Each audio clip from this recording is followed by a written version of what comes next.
Bonjour tout le monde, bienvenue à ce premier épisode de ce nouveau podcast « C'est quoi ta spécialité? » C'est quoi ta spécialité? C'est un podcast que moi et Anne-Reb, on a pensé. Puis en fait, à chaque semaine, on va rencontrer un nouveau médecin qui va venir nous parler de sa spécialité, donc son travail et son parcours de vie. Pour le premier épisode, on a eu vraiment la grande chance de rencontrer Dr. Hussein Wissenji. Donc, Dr. Hussein Wissenji, c'est un chirurgien général pédiatrique. Donc, juste pour vous donner une petite idée, la chirurgie générale, c'est vraiment un domaine large. Donc, ça peut être une chirurgie qui touche autant le tube digestif, l'abdomen, le pelvis, les tissus mous, le système endocrinien. Donc, c'est vraiment un domaine large. Puis, ça a vraiment été une discussion intéressante. Là, le Dr. Wissenji est vraiment impliqué dans sa communauté. Puis, ça a été intéressant aussi de voir comment il a choisi sa spécialité. Donc, il a vraiment essayé de rassembler plusieurs passions qu'il avait. Ça a vraiment été une bonne discussion. Ouais. Fait que si vous allez en prendre plus sur le domaine de la chirurgie pédiatrique par la bouche de quelqu'un qui est passionné, impliqué, puis surtout vraiment dynamique, écoutez l'épisode qui va suivre. Ouais. Mais pour l'instant, on passe à nos commanditaires. L'épisode d'aujourd'hui est présenté par Medline. Medline est une entreprise qui fabrique et distribue des fournitures, instruments et équipements médicaux. Ça fait plusieurs années qu'ils sont partenaires de la Fédération médicale étudiante du Québec. Donc, ils ont vraiment une solide expertise dans le domaine, puis ils ont un large éventail de produits. Ils desservent autant les facultés de médecine, les autres institutions d'enseignement, les cliniques et les hôpitaux. Donc, si vous recherchez du matériel médical, n'hésitez pas à aller voir sur le site web. C'est Medline Dufour-Lavigne. Le lien va être en commentaire dans notre vidéo. Et vous allez avoir la meilleure expérience client possible et surtout un rapport qualité-prix qui est imbattable. Sur ce, bon épisode et n'oubliez pas de boire de l'eau.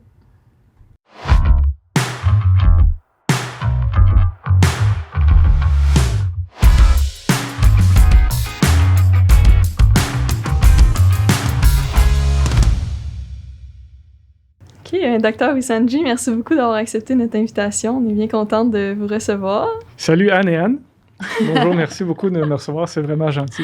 Excellent. Donc, pour commencer, on aimerait en apprendre un peu sur votre parcours. Avez-vous toujours su que la médecine, ça vous intéressait? En fait, quand j'étais adolescent, on avait une journée carrière où on pouvait aller voir, je ne sais pas si vous aviez ça aussi, aller voir avec quelqu'un. Puis j'avais demandé d'aller voir un chirurgien à 14 ans. Puis finalement, j'avais été voir un dentiste qui travaille à l'hôpital sous anesthésie générale.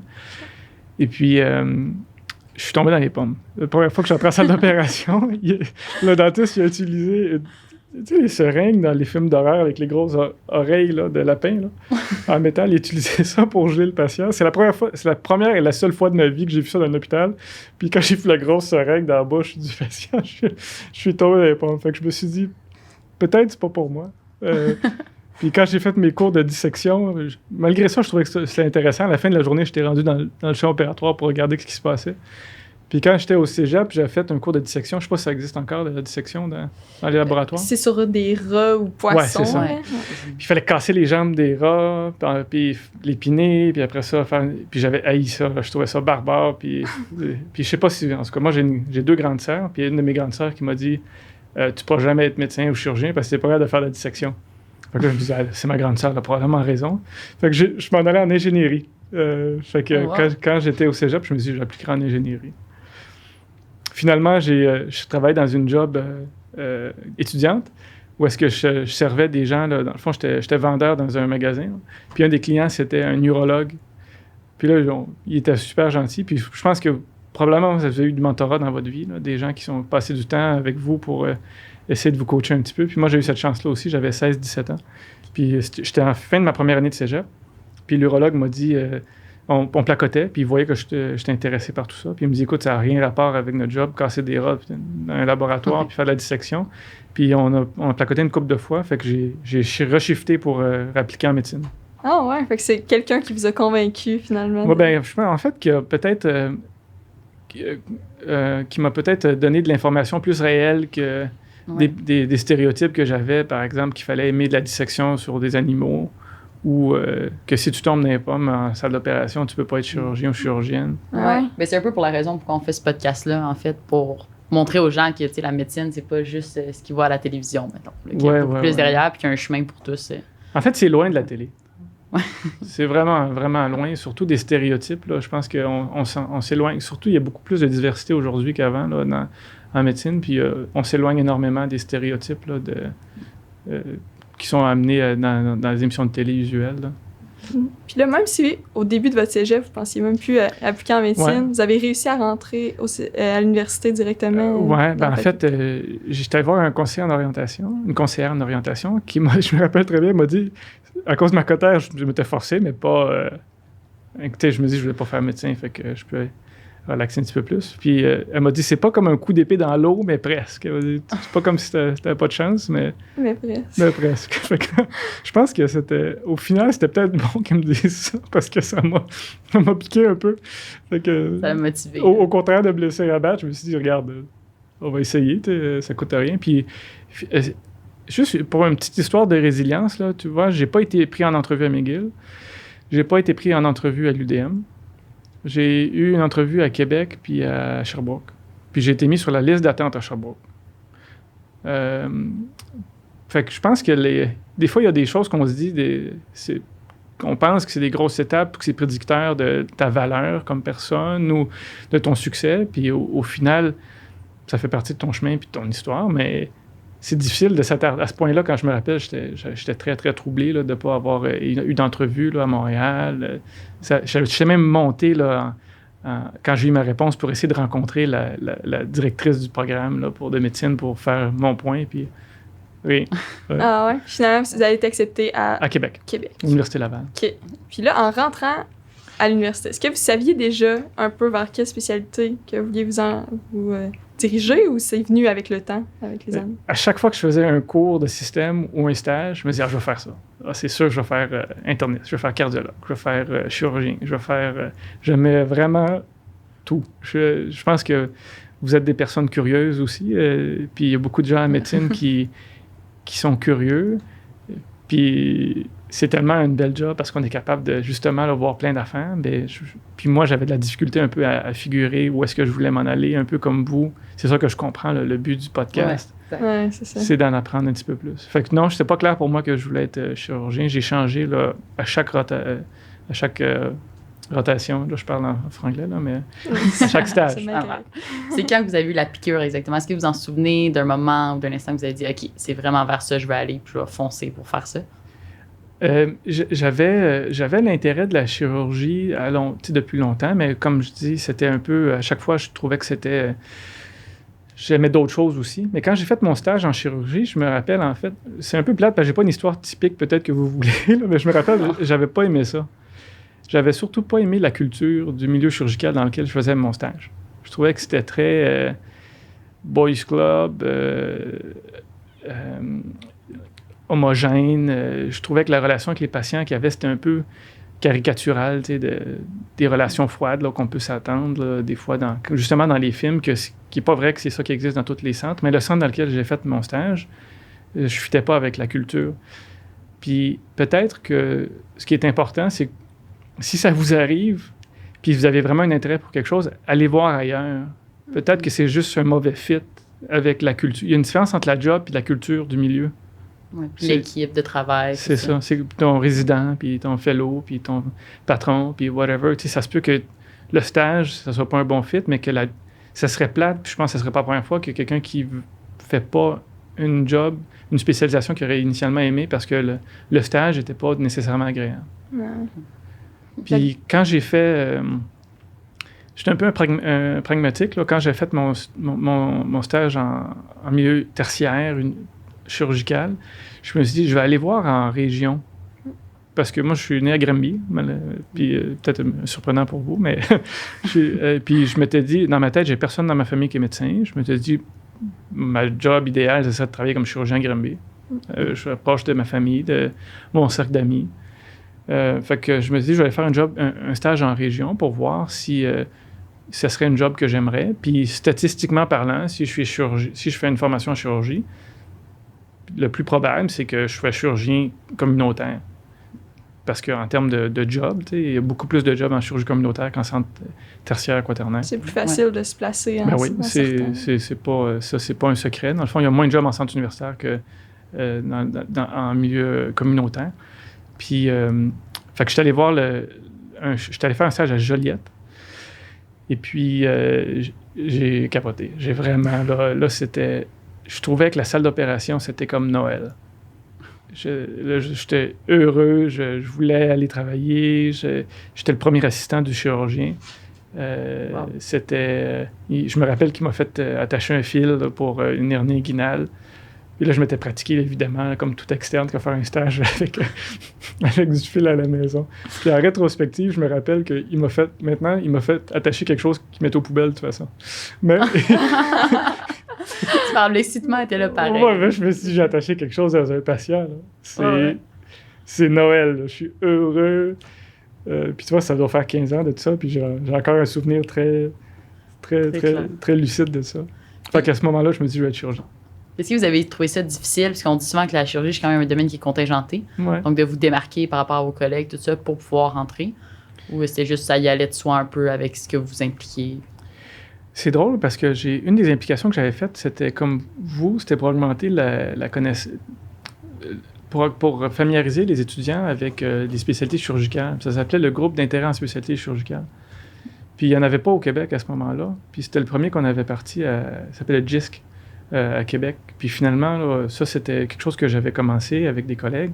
Puis je pense que ça s'est reproduit un peu, là. Puis une des raisons, c'était justement pour essayer d'en apprendre plus, puis que l'autre peut en apprendre plus. À ta question spécifique, je pense que aujourd'hui, honnêtement, je pense que ça fait juste augmenter le niveau de compétition là, pour les spécialités, puis ça serait un peu blind de ne pas voir que c'est plus difficile aujourd'hui de matcher dans une spécialité que ça l'était il y a 20 ans ou 25 ans. Puis il y a clairement un modèle un peu plus type là, à suivre pour trouver des points forts, des points faibles, la recherche, l'implication, des stages, etc. Je pense qu'il y a une manière de le faire. Moi, ça a donné que j'étais à Québec puis il y avait un moyen de faire notre cours de médecine entre 4 ou 6 ans. Dans le fond, on pouvait prendre du temps plus ou moins off pour souvent faire de la recherche, etc. Oui, Québec, c'est comme ça, je pense. Mais, encore aujourd'hui, ils peuvent prendre un peu plus de temps. Puis vous prenez du temps plus ou vous êtes rendu en deuxième année, c'est ça? Oui, on est en deuxième année, mais les deux, on a un parcours aussi un peu atypique. Moi, j'ai fait un baccalauréat avant à l'Université d'Ottawa en sciences de santé. OK. Donc, c'est ça. J'ai fait d'autres universités avant. Puis, en fait, j'ai commencé en droit. Ça n'a pas bien été. C'est une autre histoire, mais c'est ça. Puis toi, Anne? J'ai fait un bac aussi en thérapie du sport à Concordia avant. Mais McGill, ils n'ont pas cette flexibilité-là, par exemple, de prendre plus de temps, à moins que ce soit pour faire vraiment de la recherche ou quelque chose comme ça. Oui, je pense que comme je connais des gens qui l'ont fait, je pense qu'il y a des façons de pouvoir le faire, mais je crois pas que c'est aussi flexible et aussi courant qu'à Laval.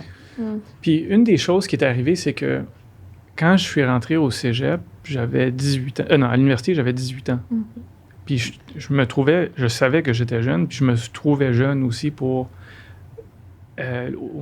ça, c'est très personnel. Là, au niveau de l'externat, je trouvais que c'était... j'avais un sens que je manquais personnellement de maturité, surtout pas seulement dans ma réflexion, mais aussi dans... Je savais pas trop ce que je voulais, c'était pas clair pour moi. Puis à ce moment-là, l'externat, je devais avoir quoi...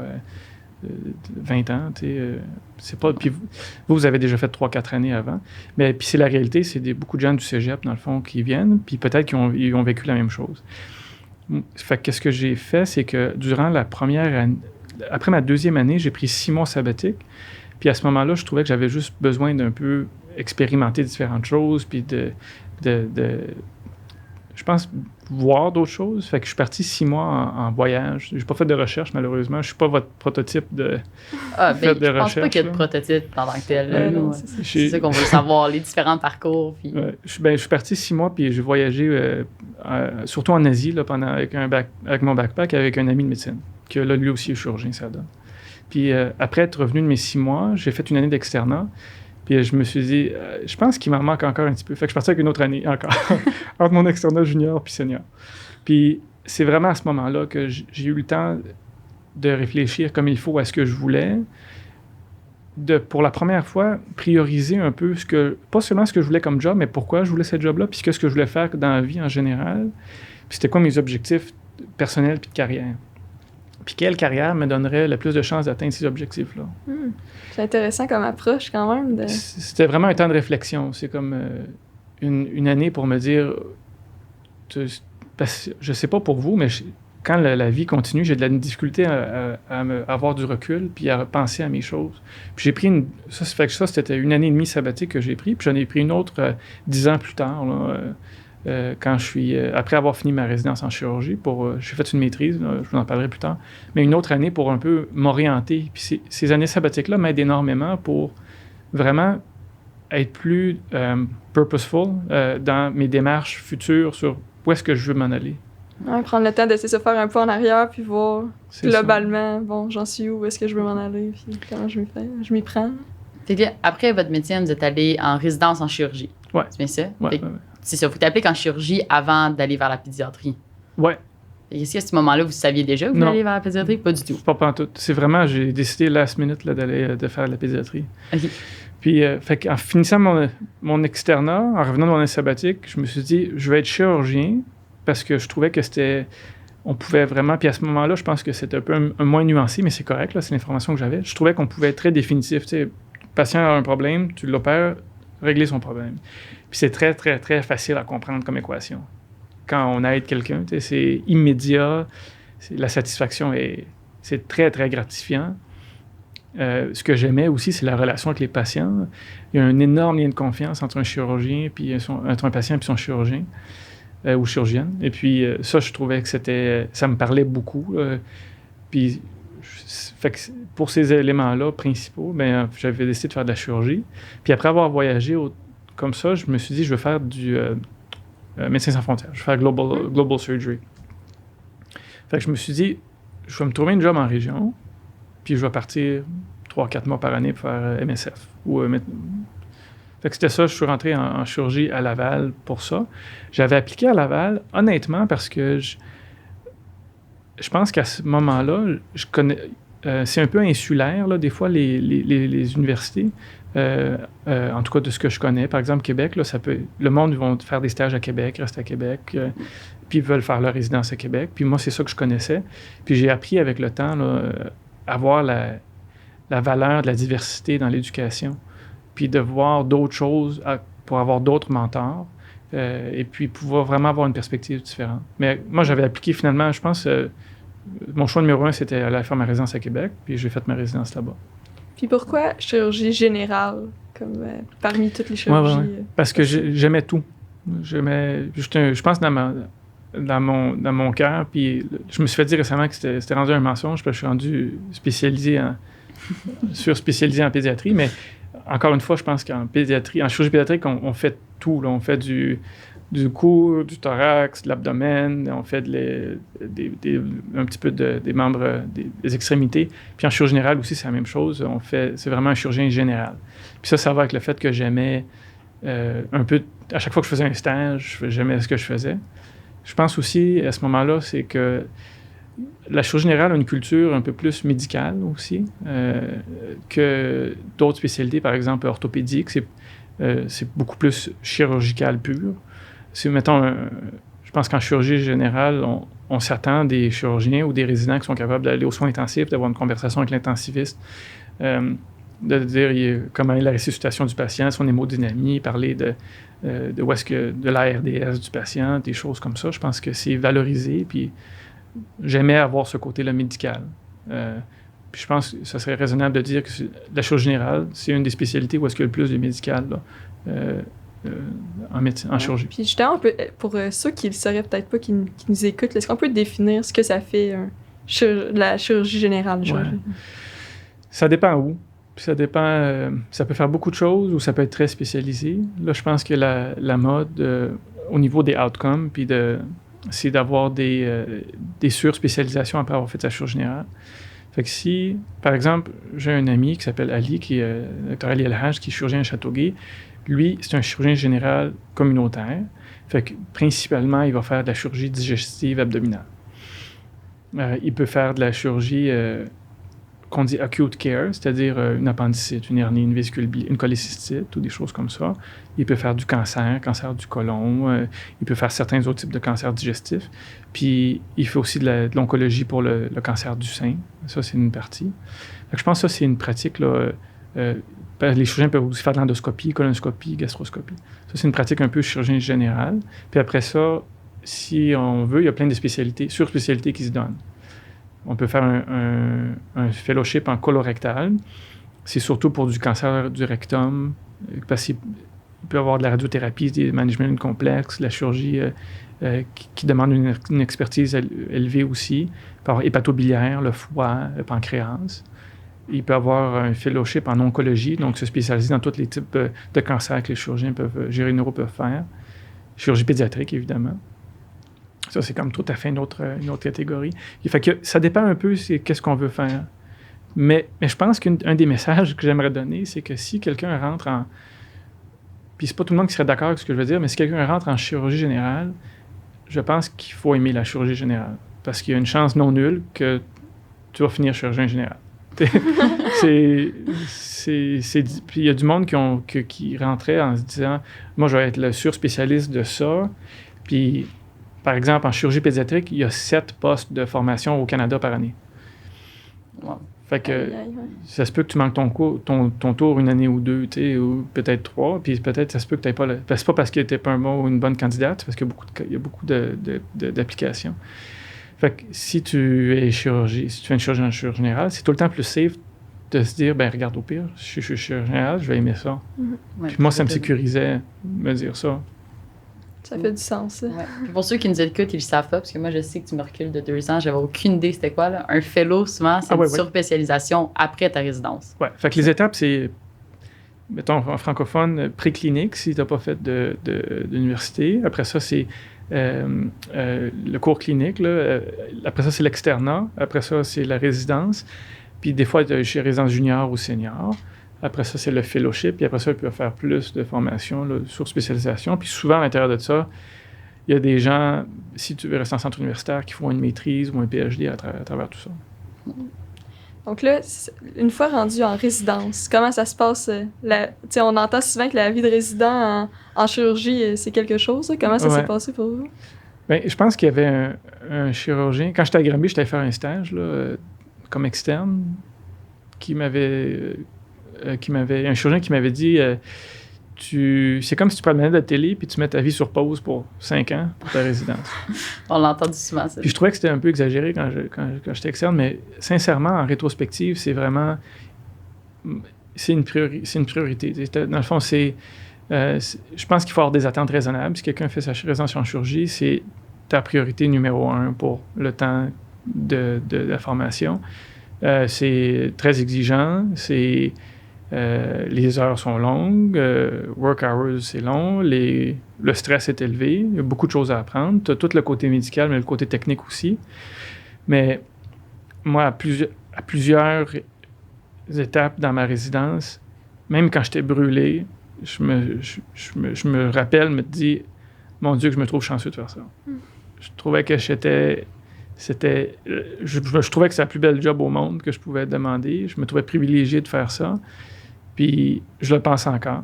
Puis ce que je souhaite au final pour les gens qui écoutent, c'est qu'ils trouvent une job qui sont convaincus que c'est la meilleure job au monde. Parce qu'après ça, tu peux travailler dans une équipe où est-ce que tout le monde pense qu'il y a la meilleure job au monde, puis préfère un podcast d'1 heure là-dessus sur pourquoi eux ont la meilleure job au monde. Puis là, tu as les plus belles équipes multidisciplinaires qui existent. Si tu as ça. C'est bon. C'est vraiment bien dit. Puis est-ce qu'il y a vraiment une grosse différence une fois que la résidence est finie? Pour la vie? Ouais. Oui. Tout à fait. Fait que c'est vraiment 5 ans, puis après... Bien, en fait, je sais pas si vous avez déjà entendu le concept des spécialités qualité de vie ou moins qualité de vie. Ouais. C'est pas une spécialité qualité de vie, là, la chirurgie. Fait que il faut pas... Même si tu travailles moins, puis de la manière que je définirais une spécialité qualité de vie, c'est est-ce que tu vas te faire appeler sur la garde? Est-ce que tu vas rentrer le soir, la nuit? Puis je pense que n'importe quelle spécialité peut être stressante, là, ça c'est... Mais... Puis est-ce que les heures peuvent être longues? En chirurgie, les heures peuvent être définitivement longues. Puis c'est une des spécialités où est-ce que tu te promènes à l'hôpital la nuit, là, parce que tu te fais appeler pour des urgences. Dans la spécialité chirurgicale, il y a les orthopédistes qui travaillent la nuit, les traumas, etc., les chirurgiens, les obstétriciennes, gynécologues. Les anesthésistes, ils sont souvent de garde aussi. Ça fait que ça, c'est des gens qu'on voit là au bloc opératoire. Ouais. Puis comment est-ce que vous gardez la passion pour votre travail, malgré le fait que, justement, c'est un mode de vie tellement intense, puis que des fois, ça peut devenir lourd? En fait, j'avais vu ça dans une des documents que vous m'avez envoyés, là, comment garder la passion pour... Puis la question m'a surpris parce que je trouve ça... j'ai jamais pensé à comment garder la passion parce que c'est tellement passionnant. C'est pas... c'est naturel. Je me suis dit, comment garder la passion? Je me dis, je pense pas qu'il y a un problème de garder la passion parce que ma job, c'est d'aider des enfants à aller mieux. Dans le sens, c'est de soigner un enfant qui a besoin de chirurgicaux, de m'occuper de l'enfant puis de supporter la famille, puis de l'aider à s'améliorer, puis de voir cet enfant-là grandir puis sortir d'un problème assez lourd qui peut être, par exemple, un enfant prématuré à 23-24 semaines qui a une perforation digestive, qui pèse 500 grammes, qui est gros comme une main. Bien, s'il y a une perforation, mais là, tu peux aider cette famille-là, aider cet enfant-là. Ça, c'est difficile de perdre sa passion pour ça. Ou récemment, la semaine passée, j'ai opéré un enfant avec un cancer, avec des métastases au poumon. Puis ça, on fait de la néonatologie, on fait des maladies congénitales. C'est des enfants qui sont avec des malformations. On fait de l'oncologie, du cancer. On fait de la traumatologie, puis des soins aigus, par exemple, les appendicites, les choses comme ça.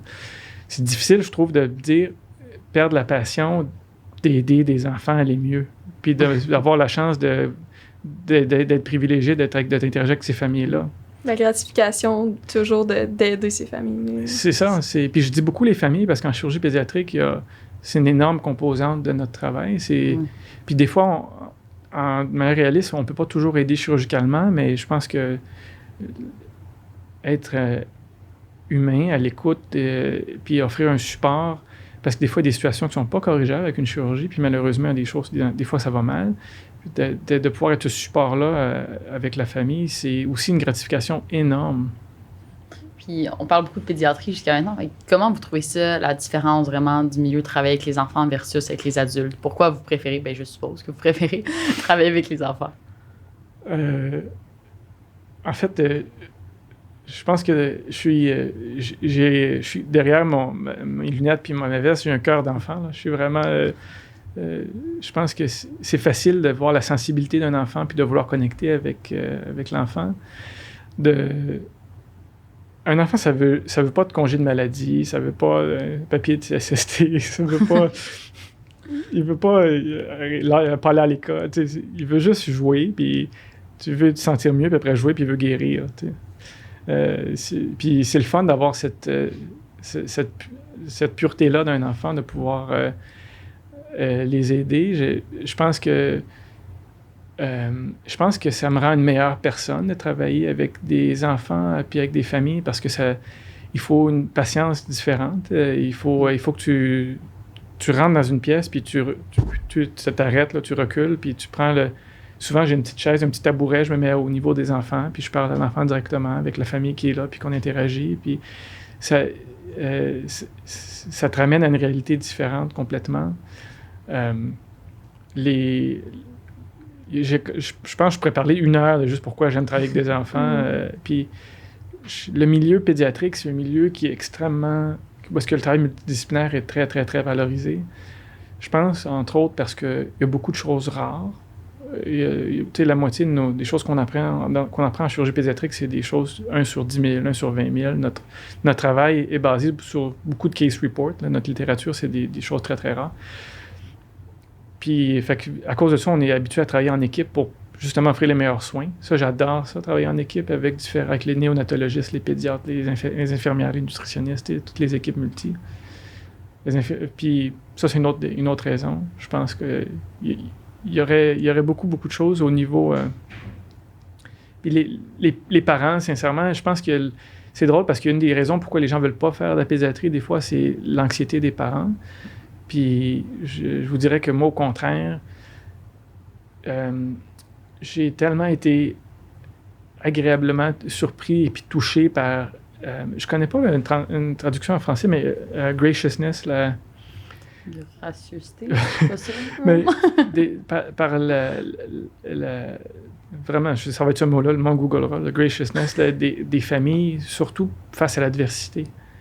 J'apprends tellement de voir des familles vivre à travers des choses complètement horribles, puis sortir de là avec une humilité puis une sérénité qui est désarmante. J'ai mon chef de service là, de division, Dr. Chérif Emile, qui il dit souvent, il n'est pas surpris qu'une famille soit anxieuse ou... il n'est jamais surpris qu'une famille soit anxieuse ou épeurée, mais ça leur surprend encore, après 30 ans de pratique, à quel point ces familles-là peuvent être gracious, à quel point ils peuvent être... des fois, il y a des situations, des familles qui ont des complications, puis les familles sont pas resentful, ils ont pas de... Ils ont une résilience. Ah mon Dieu, c'est incroyable. Ouais. C'est vraiment, c'est prenant.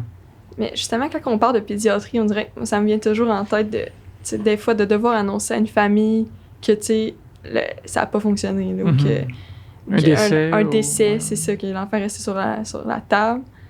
Comment est-ce que vous copez avec ça? Ou comment vous gérez ça? Mal. C'est vraiment terrible. Il n'y a pas de... c'est une des choses les plus difficiles du travail. Puis j'aimerais ça te dire, non, il y a des gens qui m'ont demandé souvent, est-ce que tu te détaches? Est-ce que si tu fais ce job-là avec l'investissement puis un peu l'obsession de vouloir aider des familles, vraiment corps et âme, parce que c'est un peu ça qui est notre travail, c'est vraiment de... Il n'y a pas de moyen de se détacher, en tout cas pas que je comprends, là, puis je voudrais pas prendre une pilule qui me permet de me détacher des familles, puis de ne pas souffrir avec eux si jamais il y a à souffrir. Je pense que la réponse, c'est pas se protéger de ces situations-là qui vont arriver inévitablement, mais c'est plutôt comment s'outiller pour passer au travers, puis pas y laisser sa peau, puis pas faire un burn-out. Mm-hmm. Ça, je pense que c'est générationnel, mais depuis 10 ans, il y a beaucoup plus de gens qui en parlent. Puis aujourd'hui, on voit des chirurgiens avec des cheveux blancs, des chirurgiens avec des cheveux blancs plus âgés, plus matures, qui vont ouvertement dire à quel point c'est difficile pour eux dans leur carrière. Puis ça aide, comme exemple, les générations plus jeunes à s'ouvrir, puis aussi parler de leurs problèmes, des complications qu'ils ont. Puis il commence à avoir beaucoup d'outils là, pour les médecins. Il y a des supports, des groupes de support. Il y a aussi des gens qui, entre collègues, dans le fond, se parler, avoir un ami, une amie, un conjoint, une conjointe, qui peuvent supporter, mais c'est la pire partie de ma job, c'est les complications et les choses que tu as décrites. C'est pas... si on pouvait enlever ça, là, je pense que ça serait une job parfaite, mais ça fait partie de la game. Ouais, c'est ça. Puis là, vous avez parlé que vous avez fait une sous-spécialité... Après votre...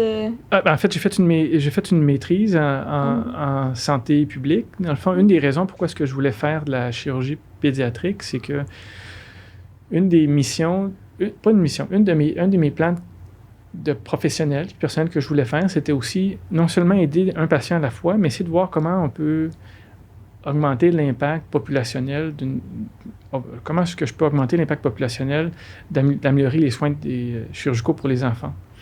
Puis, je vous avais dit qu'au début de ma carrière, je voulais faire de la chirurgie humanitaire.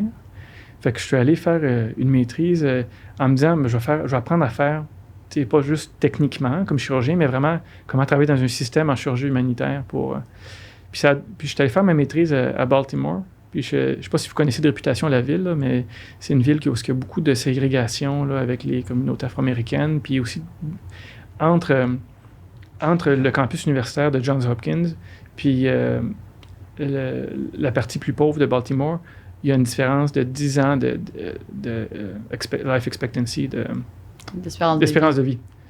Wow, c'est beaucoup. C'est énorme. Là. Dans la même ville. Dans la même ville, là, une rue, là, tu sais.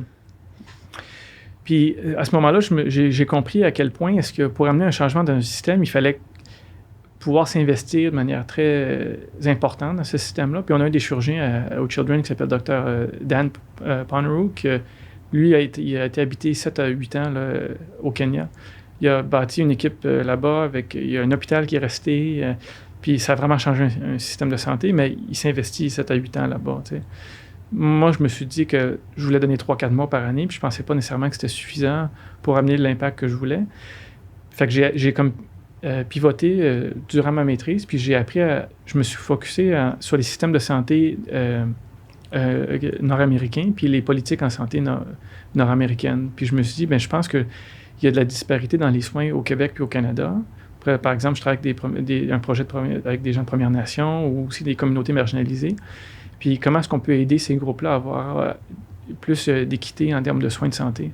Fait que ça, c'est le long détour, c'est pour dire que je trouvais qu'en chirurgie pédiatrique, on peut avoir une voie pour changer les choses, soit au niveau local, communautaire, puis si on peut, au niveau, avec des associations au niveau provincial, national, ou médiatique au niveau provincial, national, pour faire changer les choses aussi. Ouais, parce qu'il reste encore beaucoup de travail à faire. Il y a de la job pour tout le Même monde. ici, là. Oui, c'est ça.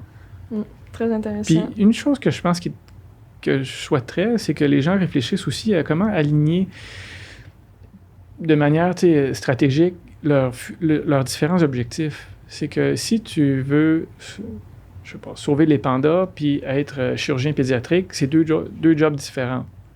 Puis les deux sont vraiment importantes. Mais tu as juste un nombre limité de temps puis d'heures dans une journée. Puis si tu veux pas te brûler ou lâcher un projet, c'est si possible d'avoir des projets qui peuvent se nourrir un sur l'autre. Par exemple, mon travail de chirurgien pédiatrique aide mon travail de recherche qui aide mon travail en politique de santé. Puis c'est des choses que... Ça, j'ai pensé à ça durant mon année sabbatique où j'ai fait de la maîtrise. Puis c'est des questions que tu penses pendant 5, 6, 7 ans, puis à un moment donné, tu as d'autres expériences, puis tu es capable de formuler ça, mais il faut partir avec le désir de vouloir formuler cet objectif-là. Ah oui, c'est intéressant. Est-ce que vous considérez que votre parcours en santé publique, par exemple, les chirurgiens en ce moment, vous serez capable de faire un ou l'autre, c'est vraiment la combinaison des deux qui vous allume autant? Je pense que c'est la combinaison, mais j'ai eu une fracture du poignet quand je faisais du ski. Puis je me faisais opérer, puis comme un bon chirurgien, je voulais pas d'anesthésie générale ni de sédation, fait qu'ils m'ont fait un bloc. Je voulais rester réveillé. Puis là, ils étaient en train de m'opérer, puis je trouvais que c'était long. Puis ils changeaient de drill parce que la drill marchait pas. Je me dis, bon, si je perds mon poignet droit, qu'est-ce que je veux faire? Puis je pense qu'au but, au final, là, c'est être heureux. Un de mes objectifs en vie, c'est d'être heureux. Puis ça se définit par plusieurs choses. Ma famille, mes amis, pour certains, leur vie spirituelle, l'implication dans les activités, puis aussi la profession. Fait que c'est plusieurs pièces, comme un peu une table là, qui a 4 pattes ou même 5 pattes, puis tu essaies de garder ça en équilibre. Puis si je pouvais pas faire de la chirurgie, ça serait un deuil, évidemment, mais je pense que l'équilibre se referait parce qu'il y a une balance aussi qui se fait. Tu t'investis plus peut-être en santé publique, il y a d'autres choses dans ta vie aussi qui vont changer, mais peut-être cette balance-là est plus facile à garder si tu commences avec une table qui est un peu plus équilibrée que si c'est unidimensionnel. Je pense pas qu'il y a personne qui est unidimensionnel, mais quand tu as une chose qui brise, par exemple, tu n'es plus en santé, tu peux plus faire chirurgie. Puis là, toute l'âge, ça, c'est tough de se remettre, de tout le reste. De tout le reste. Sinon, avez-vous des conseils aux étudiants comme nous qui sont en train d'essayer de choisir leur voie, comme soit les questions qu'on devrait se poser quand on choisit notre carrière ou... Je pense que c'est facile d'être excité par n'importe quel job puis de voir les choses les plus belles de ce job-là. Mais d'un point de vue pragmatique, je pense qu'il faut aussi regarder si, par exemple, dans notre balance de notre vie et les autres choses, comment ça s'insère, puis de aussi regarder au final, d'un point de vue de notre bonheur, qu'est-ce que ça va dire. Moi, mon père, quand j'étais petit, il avait un magasin, puis il travaillait, puis des fois ça allait pas bien, puis je le voyais travailler 7 jours semaine, puis je pense que travailler fort, ça n'a jamais tué personne. 7 jours par je pense que le travail fort, je pense pas que c'est quelque chose qui inquiète les gens qui rentrent en médecine, fait que souvent, c'est pas la question de l'effort, mais c'est plutôt de voir les autres choses qu'on sait parler. Par exemple, les horaires de travail, est-ce que c'est quelque chose qui de manière pragmatique, c'est quelque chose qui va te rendre malheureux ou malheureuse? Les stresseurs, est-ce que les stresseurs spécifiques vont rendre la personne malheureuse ou malheureuse? Mon épouse, moi, elle est anesthésiste. Puis une des choses c'est vraiment une personne très, très sensible là, au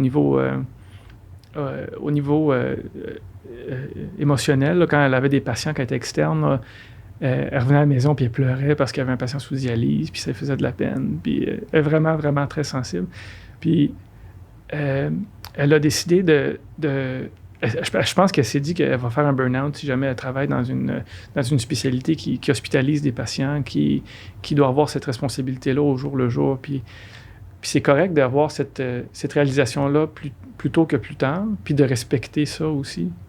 Puis là, elle est anesthésiste, elle s'est spécialisée en obstétrique, puis c'est l'anesthésiste que quand il y a une dame qui a une épidurale puis qui est stressée, puis le chirurgien opère, mais elle va parler dans l'oreille de la madame, puis elle va dire « ça va bien », puis c'est correct, il sorte le bébé, puis elle caresse les cheveux, puis elle a cette douceur-là. Puis je pense qu'il aide à la patiente, qui est heureuse qu'il y ait quelqu'un qui soit si attentionné, puis douce que ça. Mais de l'autre côté aussi, elle s'accomplit, mais elle se respecte. Fait qu'apprendre à se connaître, puis à savoir nos limites, nos objectifs, puis naviguer avec ça. Ouais, puis justement, est-ce qu'il y aurait des caractéristiques comme ça ou des habiletés que quelqu'un qui s'en va en chirurgie générale devrait avoir? Je pense que ça serait... Faire une liste, là, ça serait trop prescriptif, trop... Ouais. Puis je pense que ça enlèverait aussi la beauté de la diversité qu'on peut avoir dans... Non, la beauté que la diversité peut amener dans une spécialisation. Je pense que si... ça part vraiment de soi, puis regarder, peut-être ce serait plus une manière pratico-pratique, trouver le bon environnement d'apprentissage, avoir un bon fit avec le milieu. Si on est un fit un peu plus atypique, d'avoir un fit qui comprend, tu sais, qui non seulement ils veulent te prendre, mais que toi, tu veux travailler avec eux pendant 5 ans pour pas se brûler. Puis je pense que ça serait peut-être ça, avoir ce bon fit-là. Ouais. Excellent. Ouais. Puis sinon, avec toute votre implication et tout, est-ce que vous avez des projets en cours, des trucs que vous aimeriez parler à nos auditeurs? Ben en fait, c'est drôle que vous me demandez ça. Hier, j'avais une réunion je suis sur un conseil d'administration pour une fondation qui s'appelle la Fondation W, où est-ce qu'il y a un projet phare qui s'appelle l'École des grands. Fait que l'École des grands, en fait, ça vient là, d'une problématique qu'on s'était rendu compte que c'est très mission-driven, que on voulait essayer de voir comment aider des enfants là, qui sont dans des populations vulnérables à travers le Québec, à travers le Canada, mais via l'éducation. Il y a un projet qui a été commencé il y a 5 ans avec un cégep et puis une école primaire. Puis l'école des grands, c'est que le samedi, c'était une école primaire d'un milieu défavorisé, allait au cégep. Et les étudiants du cégep faisaient du tutorat pour les étudiants du primaire. Puis vu c'est un groupe qui était plus versé en sciences là, qui a commencé ce projet-là, mais on a mesuré l'impact pré et post. Puis c'est le seul projet au Québec présentement qui augmente les notes au bulletin pour les étudiants au primaire et aussi qui augmente la persévérance scolaire puis la résilience des cégepiens. Parce qu'il y a beaucoup de gens qui veulent s'impliquer puis donner aussi de leur temps puis de leur connaissance à une cause qu'ils croient. Donc, le projet a fait des petits. Là, on a environ 1000 participants là, depuis ce temps-là. Et puis, on va ouvrir, je pense, à l'automne, à l'hiver, dans 10 cégeps et écoles primaires. On est rendu dans 2 provinces. Et puis, le projet grossit. On a commencé avec un groupe de gens on est tous bénévoles, là, dans le sens sur le conseil d'administration, puis chacun met de leur temps aussi, mais on a tout le temps besoin d'aide, là, de personnes fiables, motivées, puis qui sont capables de mettre un petit peu de temps. Bien, fait que s'il y a des gens qui veulent nous contacter, je pense qu'on pourrait... ils pourraient nous laisser savoir. Sinon, bien sûr, on peut le mettre en commentaire en dessous du vidéo, un lien vers la page de la Fondation, si vous voulez. Parfait, ça serait super. Puis sinon, m'écrire un courriel là, directement... même si c'est pour ça ou pour d'autres choses, des gens qui veulent venir faire un stage en chirurgie pédiatrique ou si je peux les aider, c'est mon prénom Hussein, HU2SEIN, .Wissenji, WISSINGI, à commercialmcgill.ca. C'est vraiment gentil pour l'invitation. Je suis sûr qu'on va avoir des personnes qui vont vous écrire. Ça se peut qu'on ne soit pas capable de tout prendre les gens, mais je promets, je vais faire ce que je peux pour aider. Sinon, peut-être les répondre par courriel ou par téléphone, dans une conversation, si on ne peut pas venir à l'hôpital avec la COVID, mais ça me fera plaisir. L'autre chose que je voulais vous dire, c'est je vous félicite pour votre podcast. Je pense que c'est vraiment important de parler de ces choses-là. Je pense que vous n'êtes pas les seuls. Puis c'est important on est tellement chanceux de pouvoir faire ce métier-là, je vous souhaite de pouvoir trouver de quoi que vous êtes vraiment passionné, puis de pouvoir vraiment faire votre différence dans votre communauté, puis c'est plus facile de faire une différence si on est passionné par ce qu'on fait. Ouais, mais merci, c'est gentil. Merci beaucoup. On espère que ça peut aider des étudiants, c'est ça, surtout ceux qui n'ont pas eu beaucoup d'exposition à des médecins dans leur entourage. Puis, merci beaucoup. Donc, Sinon, on a aussi des cadeaux pour vous, des gracieusetés Ouais, on veut remercier François Lambert puis la boîte à vin qui nous permet de vous offrir des petits cadeaux. C'est gentil. Ouais, et sinon, pour nos auditeurs qui nous écoutent, on n'oublie pas, on like, on partage. Si vous avez des questions, des commentaires, vous pouvez les laisser en dessous du vidéo ou nous écrire directement. Et sinon, on se dit à la prochaine. Ouais, merci. Bye. Merci.